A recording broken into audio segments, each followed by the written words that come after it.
great to be online with everybody this afternoon from here in Washington. I guess it is officially now afternoon there in LA as well, to talk about a truly historic election that just took place in Mexico. Historic in many senses. By now, everybody's aware that the winner of the presidential election, Claudia Sheinbaum, the first woman president of Mexico, the first Jewish president of Mexico, that matters, of course. But also the fact that it was a huge election. Over 20,000 posts were decided in Sunday's election, including both chambers of Congress, local congresses, as well as some governorships. And whilst the outcome in terms of the presidential election was not a surprise, everybody expected Claudia Sheinbaum to win. The scale of the victory was truly stunning. Most analysts, I think every analyst that I spoke to, told me beforehand that the gap between Claudia Sheinbaum and the opposition candidate, Xochitl Gálvez, would narrow significantly by election day. As it turned out, it actually got bigger. And so this was, a fabulous experiment in democracy in Mexico. And we're very, very lucky today to have with us two distinguished guests. Ambassador Geronimo Gutierrez, an old personal friend of mine who has been an incredible servant for Mexico, but also for the bilateral relationship between Mexico and the United States for many, many years, and who has kindly agreed to be with us today to discuss the election and its impact. And also another great friend, Dr. Cecilia Farfán-Méndez, from the University of California, San Diego, one of the country's leading experts on many issues to do with Mexico, in particular, has an extraordinary record in looking at Mexican public security issues, which we'll come to later on. But to both of you, welcome to the Pacific Council. Thank you so much for being with us. And I'm going to offer the opportunity for each of you to give an opening statement here today, which is, I'd like you to each give your immediate reaction to the results and what this tells us about the prospects for the government of President-elect Sheinbaum. And let me begin there with Cecilia. Thank you, Duncan. And of course, thank you to the Pacific Council for this invitation. It's wonderful to be with you today.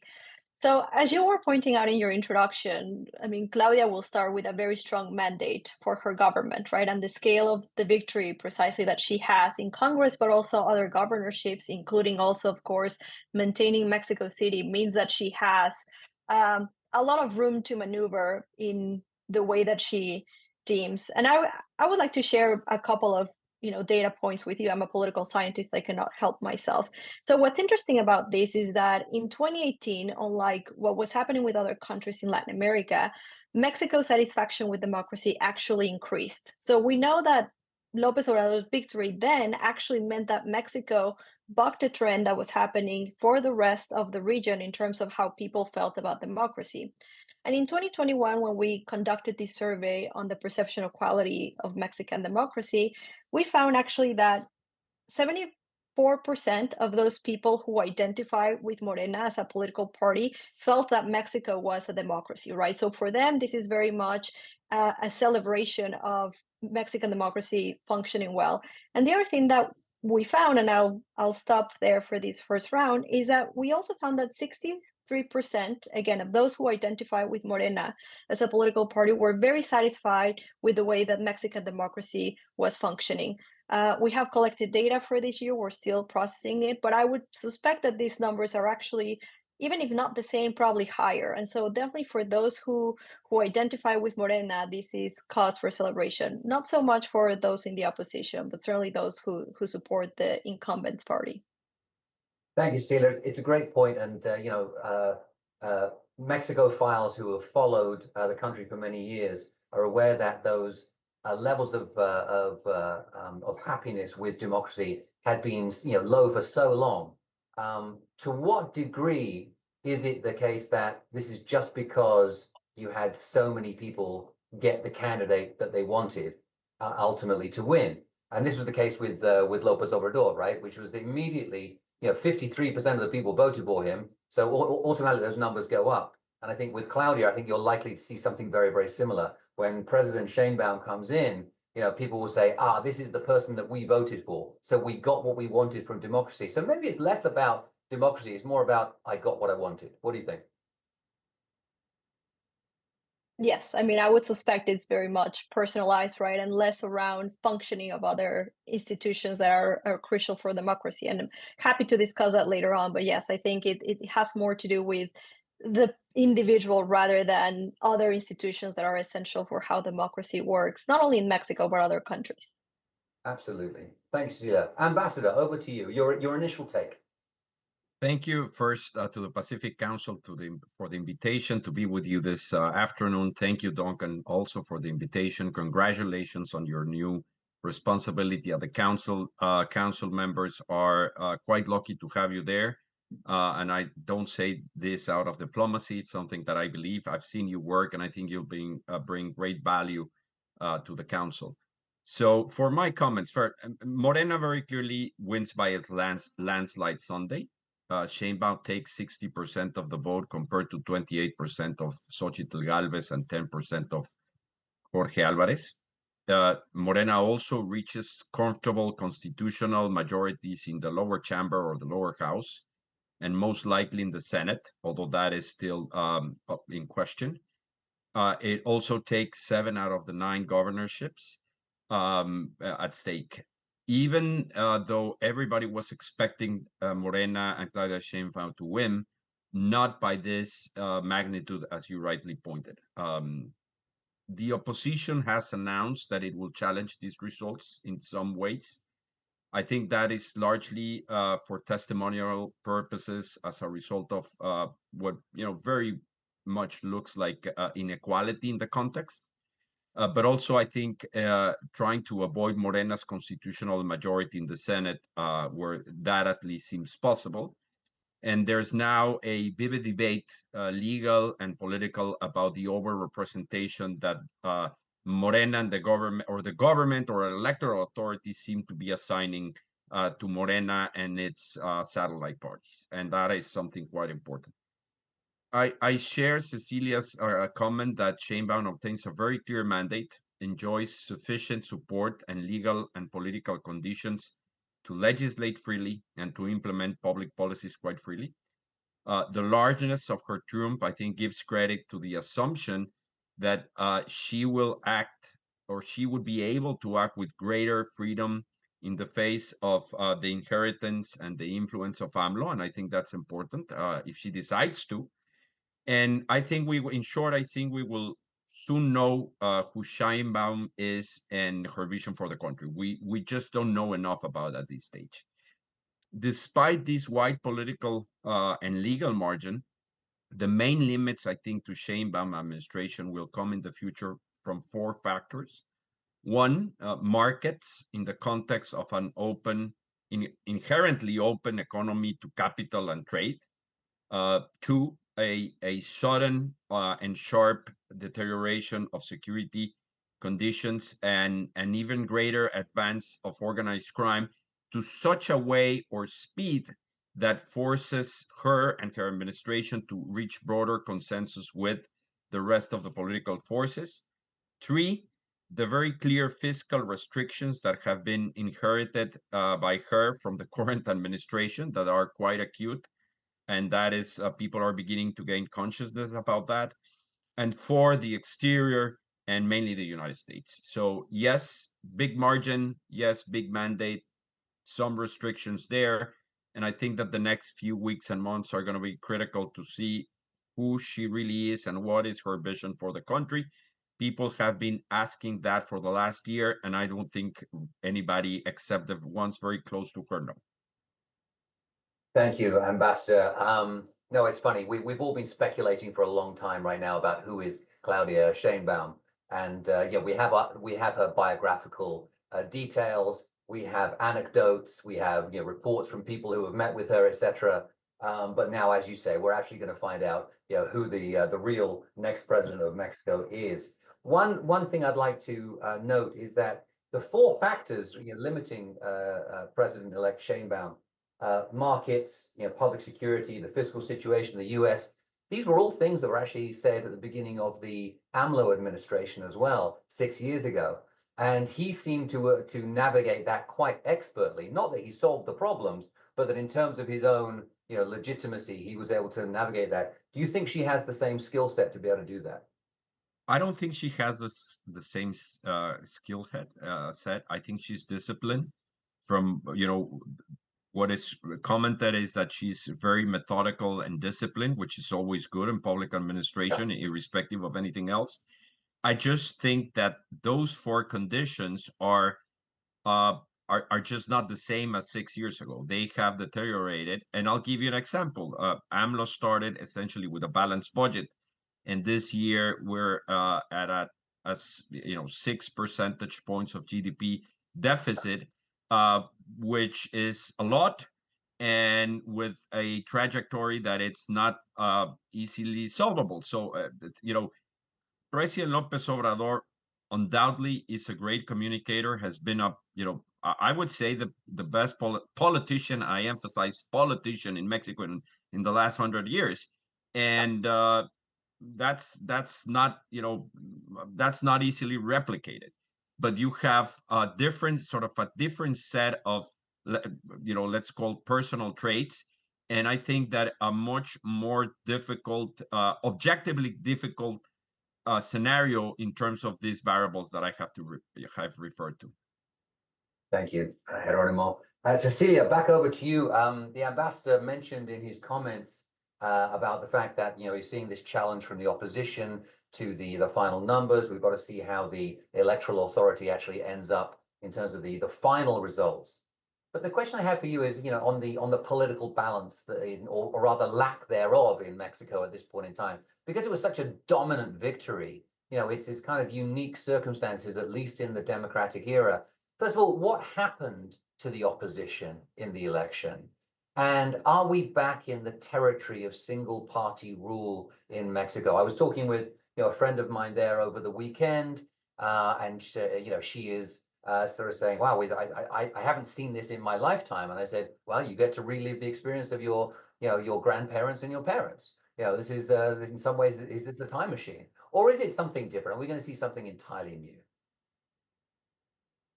So in terms of what happened to the opposition, I think it's interesting that in 2018, part of the discourse was that the opposition did not understand why they had lost the election by a landslide, like López Obrador also won back in 2018. And I think that's something that we can say again today. And I think there's still a lot of unpacking that needs to happen, of course, for the election. But I would offer an answer based on some of the work that I have done. And I think some of that relates to how much we have underestimated the political base that he was able to build. And I'm glad Ambassador Gutierrez mentioned the deficit, through all the social programs he had. And of course, I don't think anyone, who studies public security in Mexico or violence in Mexico will seriously tell you that the hugs, not bullets, was a strategy, right? But having said that, it did translate differently in some of these parts of Mexico. And so when I was in Sinaloa, for example, speaking to some of the beneficiaries of Sembrando Vida, which is this program that wanted to have people, plant licit crops, right? It was never officially a substitution plan, but essentially try to get people who were involved in other economies, to now plant fruit trees, for instance, right? And to people there, hugs, not bullets was a very real thing, because they would tell you, I'm no longer being victimized by the military like I was under previous administrations. Plus, they had their 4,000 pesos, so about $200 that they would get on time every month at the bank that was built during this administration in these very remote parts of Mexico, right? And so for them, that's very real to them. Even if we would not say hugs, not bullets is a strategy, to them it really translated into something different. And so I think there's definitely, again, this underestimation of the political base that he was able to build through some of these programs. The other thing that I would say, though, in terms of the one party rule, and I have seen some of these fears or concerns being expressed, I don't know that I share that. And in part, that comes from where I live, right, which is the border. Baja California is a state that is also governed by Morena, but I would argue that the Morena that I see in Baja is a very different Morena than the one that that exists in Mexico City. And I say this because while we saw López Obrador making very big statements around sovereignty, right, and protecting Mexico, you're never going to hear that in the border state, right? And in fact, we don't speak of sovereignty here. We speak of our one region, right? We speak of Cali Baja. And so I think there's different expressions of how Morena works depending on where you are in the country. I think it's too early to say that there's this party discipline like we saw under the PRI. We actually saw that they had a lot of challenges in their internal process also for this election. And so I'm going to choose to see the glass half full and say that I think, saying that it's a one party rule perhaps is too early, and especially seeing that Morena behaves differently depending on where you are in Mexico. Perfect. Thank you, Cecilia.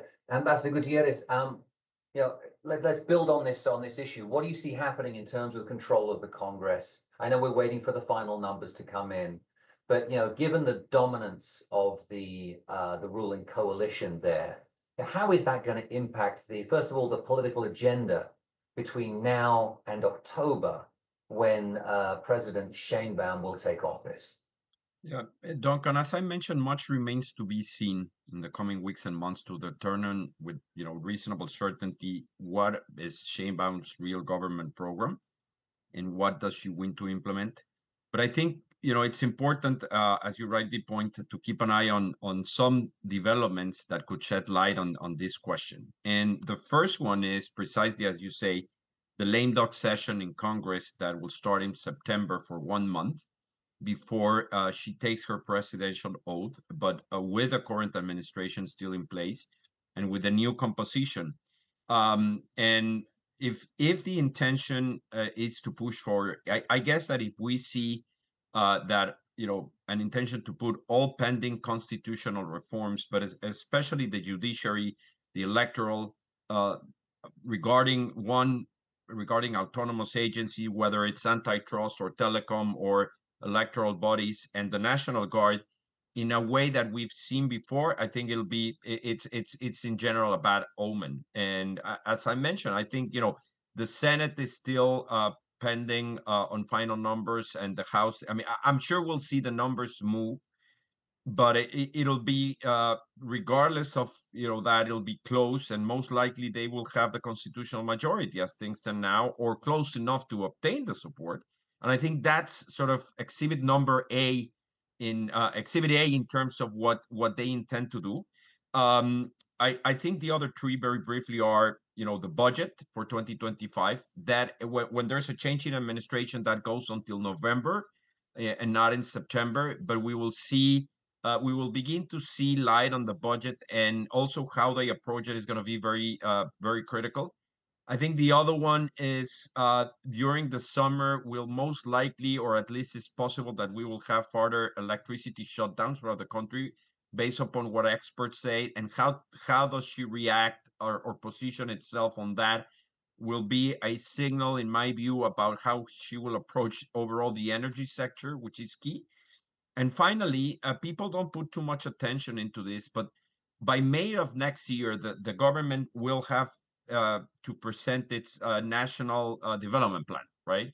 Which for some is reminiscence of Soviet-like 5-year programs and the like. But the point is that is the first time a new government needs to put in black and white what it intends to do on its government program. And if you remember, what happened with López Obrador was quite telling, because there were actually two plans. One that was, traditionally prepared by the Treasury Minister in conjunction with other areas of government, and then the one that was prepared actually by the president. And they were completely different things. They were both made public at some time. They were, and we ended up with a melange of them, and I think a bad development plan. So I think that what we see there is also going to be important. Those are like benchmarks that I think we have to pay attention in the next few months. Fantastic. Can I get your thoughts on what Cecilia was saying about Morena as a party, that you do see this kind of diversity within it? I mean, some people have said it's not even a party, it's a movement. It's a collection of diverse and disparate interests. There's also something else that's happened as you become more of the establishment. you begin to become more of an institution. Do you see that happening? Do you think that Morena will look more like a regular, traditional Mexican political party as time moves on? Listen, Duncan, I think that we should focus on what we see, not on what we think. And what we've seen of Morena is very clear. It's a movement. It's as of now, a movement that has been largely the result, and to his credit, of Presidents AMLO, López Obrador's perseverance and just sheer will. And once he's gone, what happens? It's an important question. That's, I don't think anybody has an answer. And the other one is, it's not about the narrative. Morena can describe itself as a moderate, progressive, left-wing, sort of left of the aisle party, willing to work with the private sector, willing to work with the United States, and the narrative is one thing, but I think we should focus on what we've seen, and what we've seen is a strong tendency to diminish democratic institutions and counterweights, and take space from the private sector on economic grounds. And that's what we see so far. That's why I stress the need to really see what Claudia Sheinbaum's program is, because so far Morena has been very clear on all these points. Thank you. Cecilia, of course, feel free, Cecilia, to say anything you want to say in response to the ambassador there. But I'd love you to tell us a little bit about the team surrounding President-elect Sheinbaum. It's when she named her campaign team, you saw that there were people from different parts of the party, different ideological interests, etc. But do you see a significant shift from the AMLO government? I mean, there's some continuity, but there's also some new faces there. What's your interpretation? I mean, I think regardless of who she ends up naming as her cabinet, she's facing a very tough balancing act, one that incoming presidents in Mexico in recent history have not faced, because essentially she campaigned on the high levels of popularity that López Obrador had, which is unusual in recent history in Mexico to have an outgoing president who enjoys such high levels of popularity, right? And so now, considering that President López Obrador was not one to travel much, and he's very likely going to stay in Mexico, I think she's going to have to find a balance, again, regardless of who is in her cabinet, of how to navigate that relationship with the outgoing president that, as Ambassador Gutierrez was pointing out, was essential for Morena, right? And we don't know who Morena is without President López Obrador in it. And so I think that's going to be one of the big challenges that she faced in terms of managing that relationship. We also know he's a person, as a political figure, who likes to engage audiences and likes to talk. We don't know if he's going to, try to host his alternate mañaneras, right? Something that I'm sure President Sheinbaum would not appreciate, and I'm sure she wants to have her own brand of government. So I think, again, regardless of who she names, the big challenge that I see for her is how she's going to navigate that relationship with the outgoing president. Absolutely. And this is one of the questions that's been coming up time and time again, is that, is she her own person? Can she escape from the gravitational pull of López Obrador? Ambassador, something now that, you're out of public service officially, and so you're doing a lot of work now with the private sector and with the business community. I'd like to ask you about relations between the government and the business community, and in particular with foreign investors.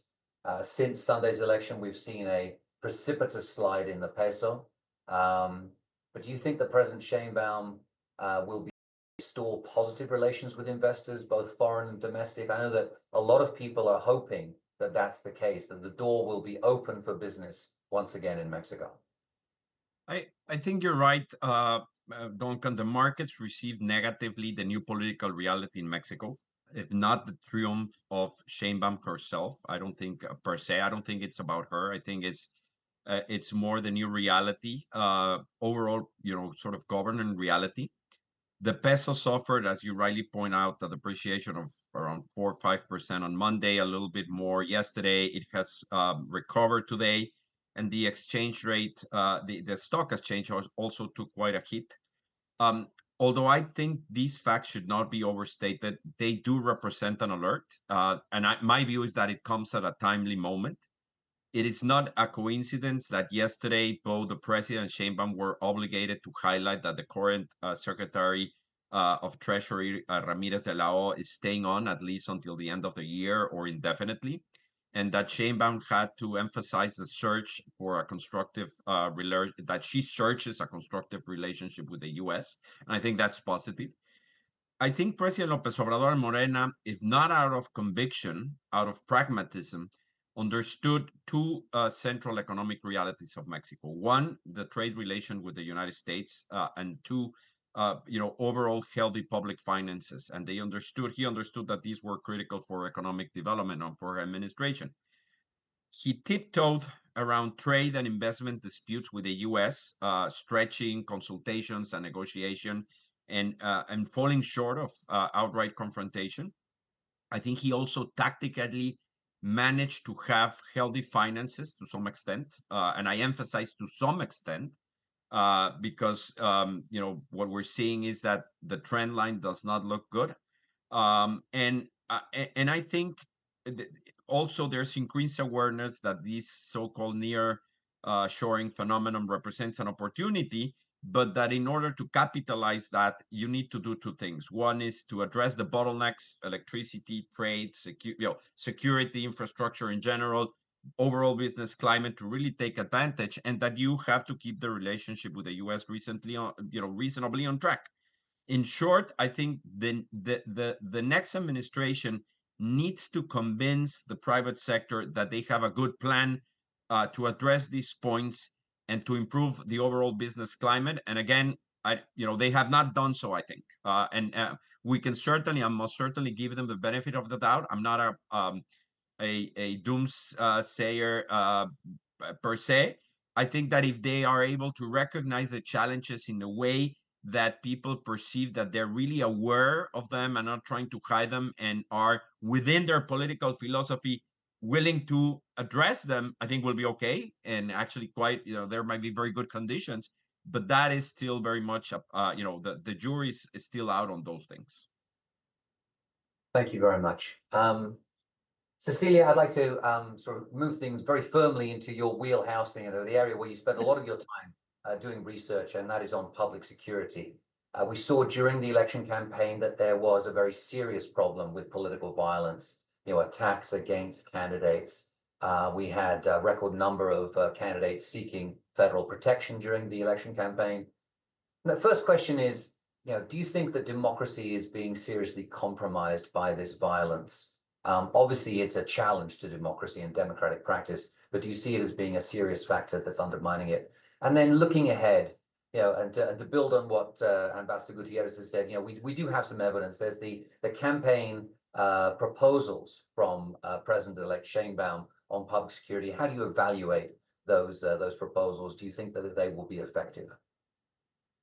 So on the first question, is this affecting democracy? My answer is absolutely yes. And I think because what it's doing is that it's affecting who chooses to run for office. And so one of the fundamental things I think that it's important to understand around violence and criminality in Mexico, and as alluring, and I understand as, narco stories are, Netflix has clearly can point to that, is that crime doesn't happen separate in its own little world, separate from the rest of society, but crime is very much linked to corruption in Mexico. And with this, I don't mean to say that everyone in Mexico is corrupt. I think the three of us here have members or friends who work in government who are very much committed to seeing Mexico be a better place. But having said that, I think in the most egregious cases of criminality in Mexico, there's always that link to politics. And I think, to the extent that it affects who runs for office, it basically tells you, and especially at the local level, that either you have an agreement or no one is going to be that naive to just say, I'm going to run for office. And of course, it also creates situations where, in Tijuana, the mayor of Tijuana, the outgoing mayor of Tijuana, last summer, she moved into army barracks because she was concerned about her safety. And of course, in a democracy, you don't want to see the mayor of any city, right, move into army barracks because she believes that's the only place she can be safe. So of course, that is an extreme example. but I think it illustrates this concern around democracy. On your question around the security strategy or plans that Claudia has announced, I would say I have 3 points of. I mean, I have more, but I'll stop with three for the purpose of some time. So she has made very clear that she wants to continue using the military in Mexico for tasks around public security. And this is an area of concern because, as it has been documented both by academic research and also civil society, is that it doesn't actually reduce levels of violence in Mexico, and it actually generates some very serious human rights violations, right? And this is in part because, of course, the armed forces are not designed for public safety tasks, and when they were deployed, in the scale that we see today in the country during the Calderon years, it was always meant to be a temporary thing while civilian institutions were being developed. And the part that worries me is that somehow along the way we have forgotten about the civilian institutions for public safety. And even if Claudia, I should say, had wanted to say, I'm going to return the army to the barracks, the reality is that whoever had won these elections is contending with a much stronger institution today than it was 6 and 12 years ago. They have more budgets and more responsibilities, and they have been essentially placed in revenue generating positions. So that is an area that worries me. The other things that she has mentioned is one that she wants to have better coordination. And of course, upfront, I would say, yes, that is good that you want to coordinate better with subnational levels of government. But to link it to your question of the one-party rule, two of the states that have very serious issues with criminality, Jalisco and Guanajuato, are actually going to be governed by the opposition. And what we have seen in practice is that even when you want to coordinate, when you don't belong to the same political party, that coordination in practice suffers. And so that's also, a red flag there. And the last one is that she has spoken about really building an intelligence apparatus in Mexico. And again, something that I would say is good, but it takes time. And so even if she builds this intelligence apparatus, the results of it are not, likely, we won't see them, best case scenario, till the end of her tenure. So are these, is that a good proposal? Yes, arguably yes, but it's not going to have results tomorrow. And so the three issues I would flag. And as you correctly identify, Cecilia, building an institution or strengthening an institution takes a long, long time, and very few governments actually stick with it. And that's not just the case in Mexico, and it's true around the world often. But that's certainly one of the issues that, going back to 2007 and the initial formulation of the Merida Initiative back then, we were supposed to be building security institutions that could be trusted in Mexico. Ambassador, did you want to come in here? I would love to, if you allow me. I'm still fond of security matters from the time that I worked on national security, and I pretty much share what Cecilia has said, but I have somewhat of a different take in the following. First, I think you're absolutely right, Cecilia, that there's no strategy, or at least no significant strategy. And what I mean by this is, so far, the best argument that can be used to advocate for the actions taken this years is that you see a reduction in what is the most used metric, which is violent homicide, either usually per 100,000 or absolute numbers, and that indeed has happened, okay, gradually, and has happened. But to your point, if you project that rate over the next 6 years, because you're still in pretty bad shape 6 years from now. So that, if there's a strategy, it doesn't seem to be enough. Now, whether there's an inflection point at some point that really takes the number, we have seen twice in the last 20 years reductions that for different reasons seem to pick up again, okay? And that, I think, goes to Duncan's point that I think the biggest problem has been trying to reinvent the wheel every 6 years. That's one. And I think that deserves careful analysis. The second one is, hopefully there will be an attempt by the political class to generate a basic consensus, or at least say, on security matters, we're not going to take it to the electoral front.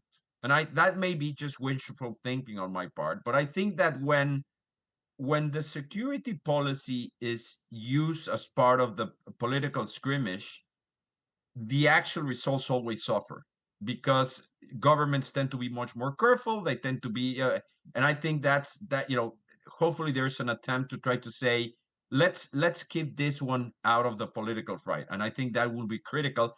And it has not been accomplished, something like that, over the last 20 years, or at least not too meaningful, in any meaningful way.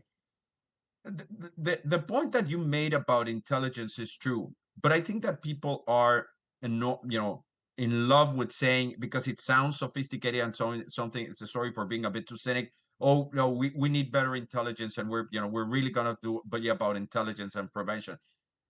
That has been that's that and nothing is exactly the same. Sorry to put it that way. And moreover, I think that the biggest problem is very clearly a lack of boots on the grounds of sufficiently paid police forces that are sufficiently trained, sufficiently paid, if not to go after, to curtail and to avoid having 20 pickups with AK-47s drive the Laredo highway just because they can. And you don't need intelligence for that. Now, I think, and this is very important, is President López Obrador did not wanted to be as far as possible from previous policies, right? It was all about differentiating himself, and that might be good, but the point is that I think that the police and armed forces that were there were curtailed in the level of engagement, sort of in the rules of engagement, and because the president did not want to have blood on his hands. Now, if you're going to confront the level, a situation of the graveness and magnitude that we have, I'm sorry to say that, but there's going to be blood. And I don't, I say this consciously of what I'm saying, but if you want to avoid it and you just want to sort of back up a little bit and work on the root causes, which is perfectly okay, and you pointed out, because the root causes, see you in 20 years, right? I mean, so I tend to think that the first step is understanding, and if it's the National Guard, fine. Once we disappear the federal police, rather than correcting it, the National Guard is the only thing we have, and the Army is going to be there for a long time. But we have to be clear, I think, about that. That's the first step, and it's a matter of numbers. It's simply a matter of numbers, and having sufficient. And we are below the numbers needed, I think, to curtail the level of violence. Sorry. Thank you, Ambassador. I have more questions for our excellent panelists, but we're already getting a lot of questions from the audience, from the public, and so I'd like to turn to those straight away. The first one comes from Abe Lowenthal. Abe, it's great that you're on this call. Thank you so much for being here with us today. Really appreciate your support. And the question that Abe has is, if Biden-Harris win the US election in November, what are the first steps that the new Mexican administration should take alongside the re-elected US administration, if they're interested in mutually beneficial and genuinely cooperative relations? Of course, there's nuances there with the genuinely and mutually beneficial. But let me turn to Cecilia first of all. Okay, let's get your response to that. I feel Ambassador Gutierrez has a lot more hands-on experience on this. I jumped into your turf, so don't worry. But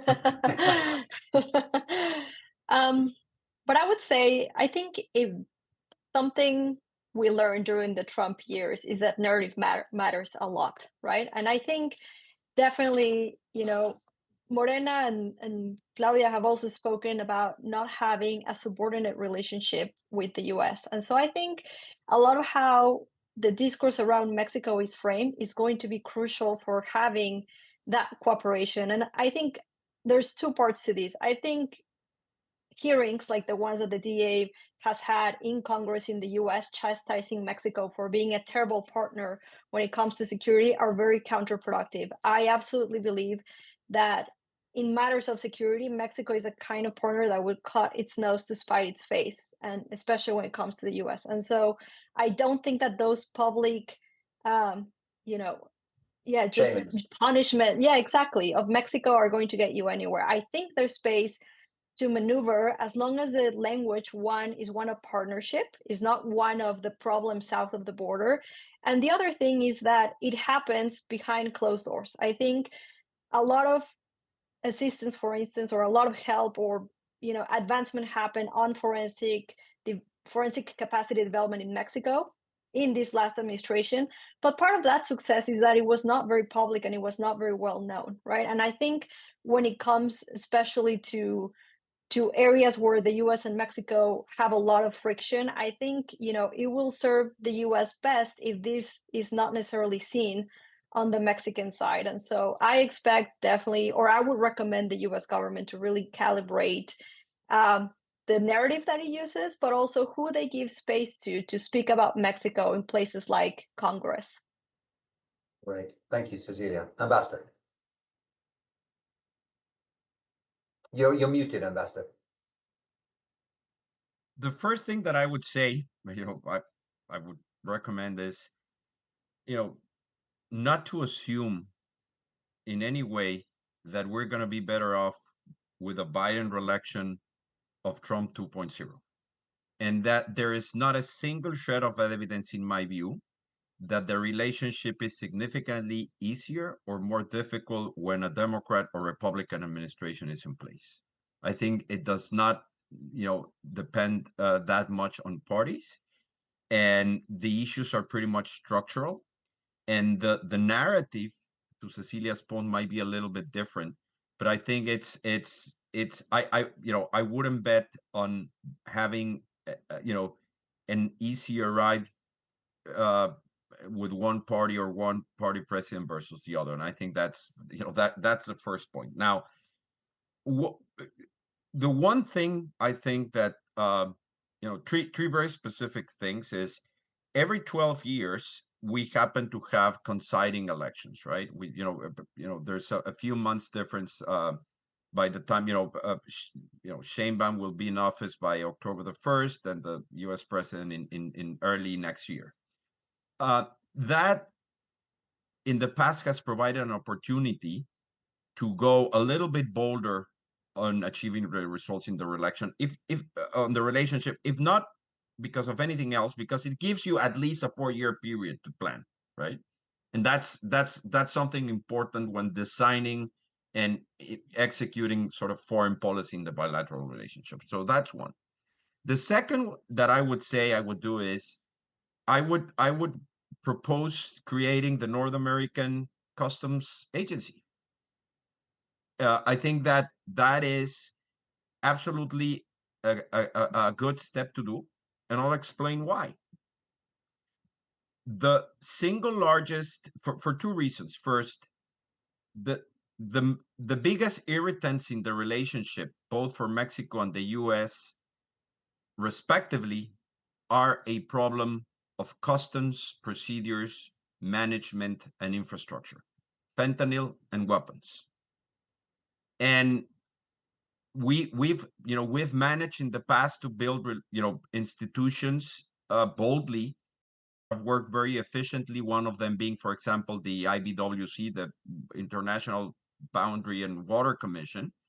And I think that actually moving as close as possible to having either a bilateral or trilateral customs agency will help us address concerns about trust, about follow-up, process, resources, and many things that are present on a practical matter when talking about security cooperation. And the second reason is that there is not a single point also, I think, that is more important in terms of regional competitiveness for both countries than port of entry infrastructure, just-in-time inventory. So I would put that on the table. I know it's a hard lift for both sides, but I think that would be the best way to address some of the major concerns we have in security and competitiveness. So I would go, with those two things, not to take too much time.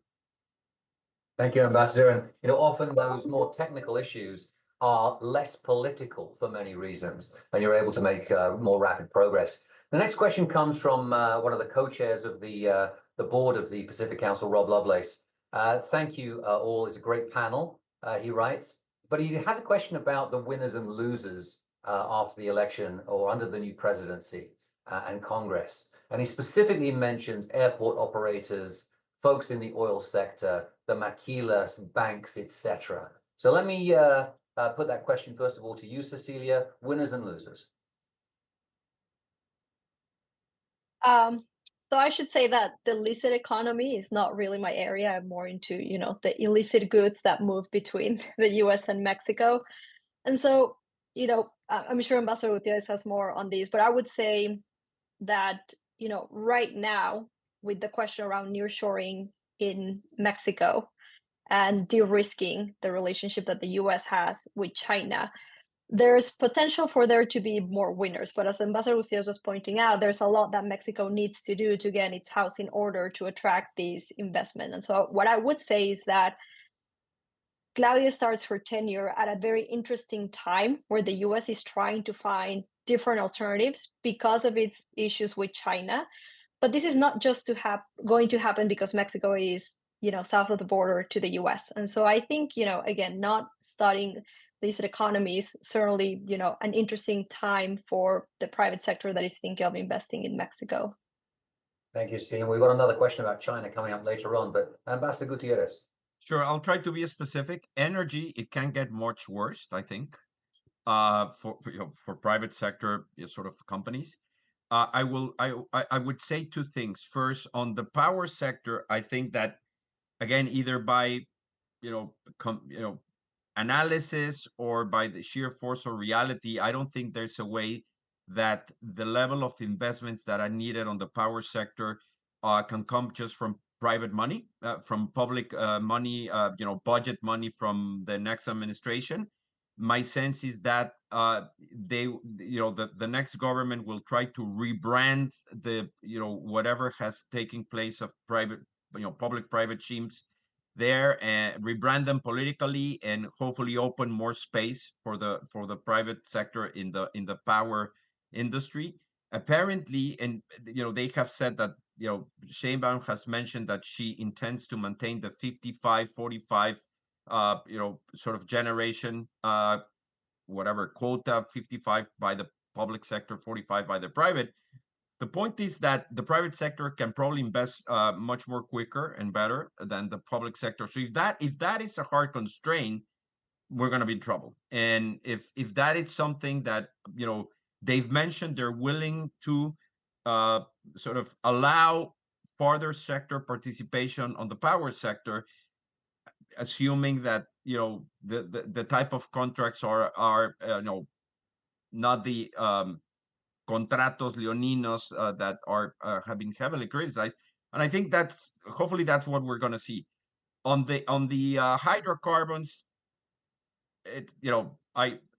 I think it's a problem. Pemex is, I think, in a very dire situation. And unfortunately, what I've, to be objective or trying to be objective, what we've heard so far in terms of trying to continue to quote rescue Pemex, it just doesn't add up. So that's not a good, but it doesn't bode well with future sort of conditions for the private sector. Infrastructure in general, I think that it's the same. They're going to have short on fiscal resources to finance what is needed. So I take it that they're going to open up a little bit more space for the private sector. I think that the auto industry is, I tend to put them on the losing side, depending on what happens on the rules of origin.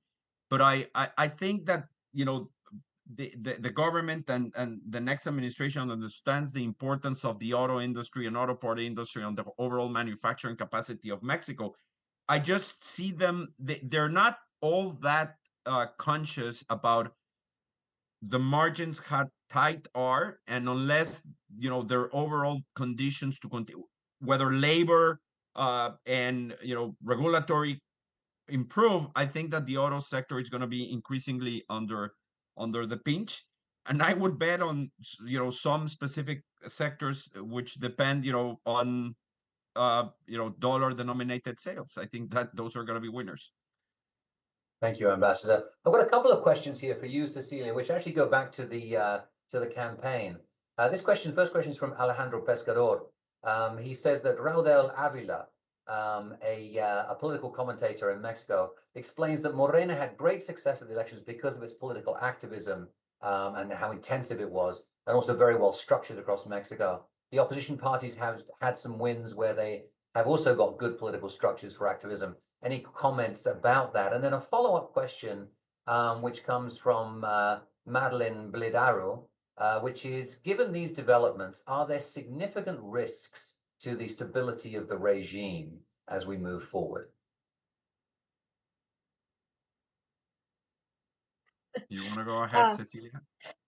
Sure, I'll jump in. So I think in terms of, I'm not sure how this one political commentator defines political activism, but what I will say, and going back to what we were discussing at the beginning of our conversation, of these social programs, right, that were very effective in also personalizing López Obrador. And so in that intervention, I mentioned interviewing people who were beneficiaries in, the hills of Sinaloa, places that are very remote to access, right? And I wanted to have a follow-up interview with them the next day, and they told me, no, we can't, because we actually, the political party has asked us, we have to go support this one political meeting that's happening, right?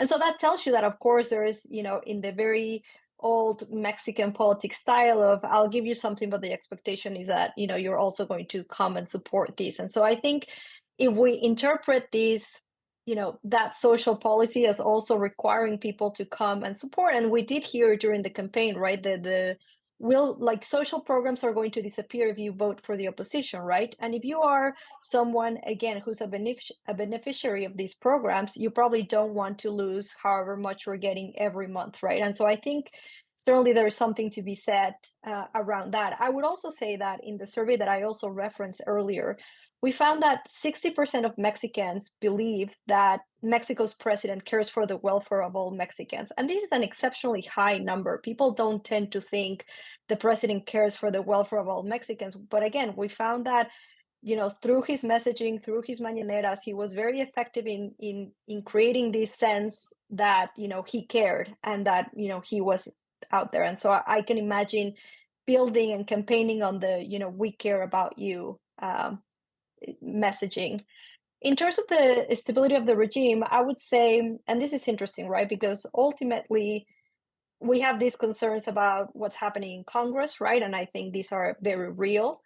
There's only questions around security and what that can do. And I would also underscore that this is not something where foreign investment can just buy themselves out of this problem. You cannot just pay private security companies and expect security to just improve in the context where you operate. And so I think this goes beyond that. But I will say that it is significant that Xochitl called Claudia, right, on the election night and said, I recognize that you are the winner of this election.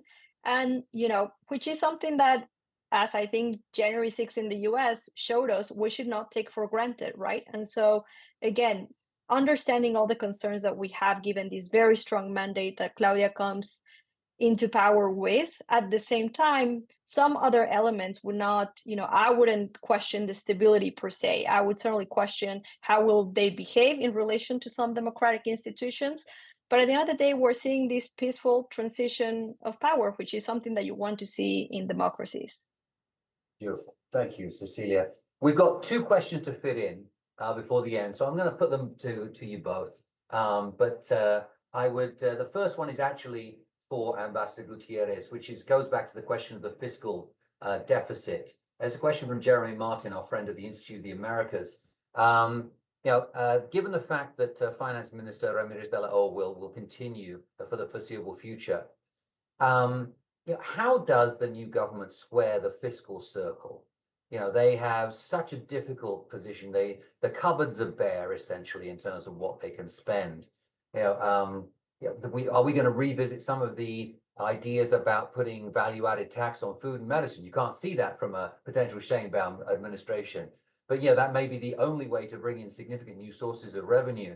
How do they deal with that? That question is for you, Ambassador. And then for Cecilia to follow up, and the last question of the day is about China. What is the relationship likely to be between China and Mexico under the Sheinbaum presidency. This question comes in from Alan Shinkman, and specifically he's asking, will there be an extension of Belt and Road into Mexico? But I think you can take that more generally and talk about the relationship. Ambassador Gutierrez, first of all. Sure. On the fiscal front, I think that, first of all, I think that the decision to have Ramirez de la O remain is a wise decision, if not because of anything else, is because, it's sort of, this is your mess. You help me clean it up. If you clean it up, we'll talk. If we don't, you're out. And I think that's wise, irrespective of being, sorry for being so blunt, but I think that that is very much into the calculations. Now, in order to remain at a deficit of 3% of GDP, as I understand it, in the next budget, there's a necessity to cut by at least three additional points expenditures on the of GDP on the expenditure side.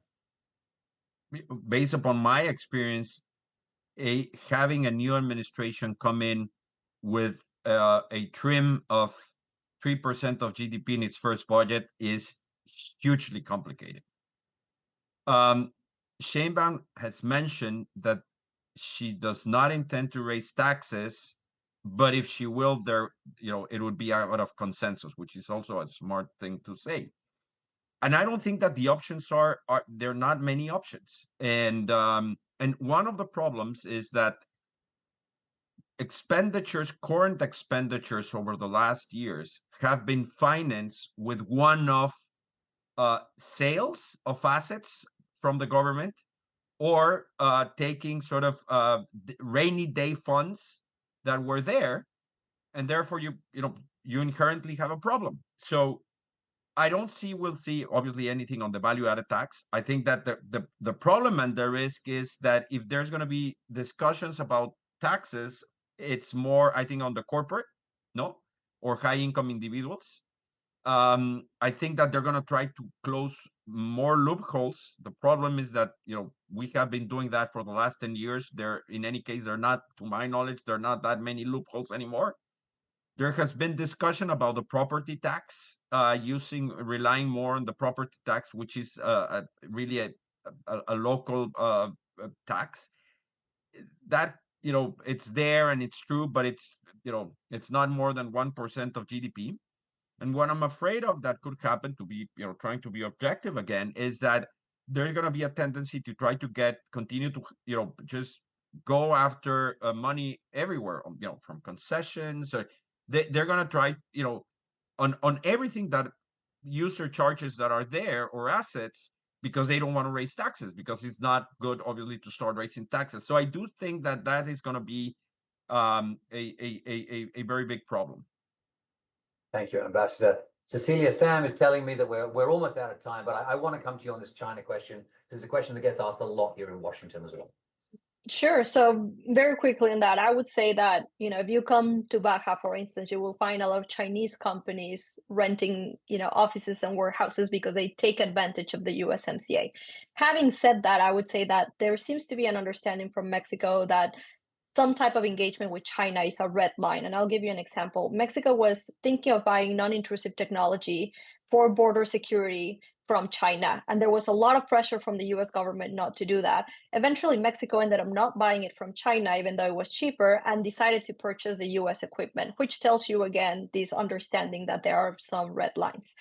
And so I think Mexico also understands that they can win in this de-risking from China more if they, play along with the US rather than try to see, what they can get from China. But again, China is also trying to take advantage of this, and you can come to Baja and see for yourself. But yes, I think, Mexico has a degree of understanding that there are some red lines that it's better for the bilateral relationship not to cross. Cecilia, Ambassador Gutierrez, we could go on and on about this, I know, because we're all very passionate about this issue. Thank you both for sharing your expertise, your insights with us today. The quality of your interventions was just superb. And to our audience out there, please stay tuned to events from the Pacific Council. We will be moving on next to the results of the election in India and analysis from experts there. For the time being, though, thanks very much for watching today, and we look forward to seeing you in person very, very soon. Thanks.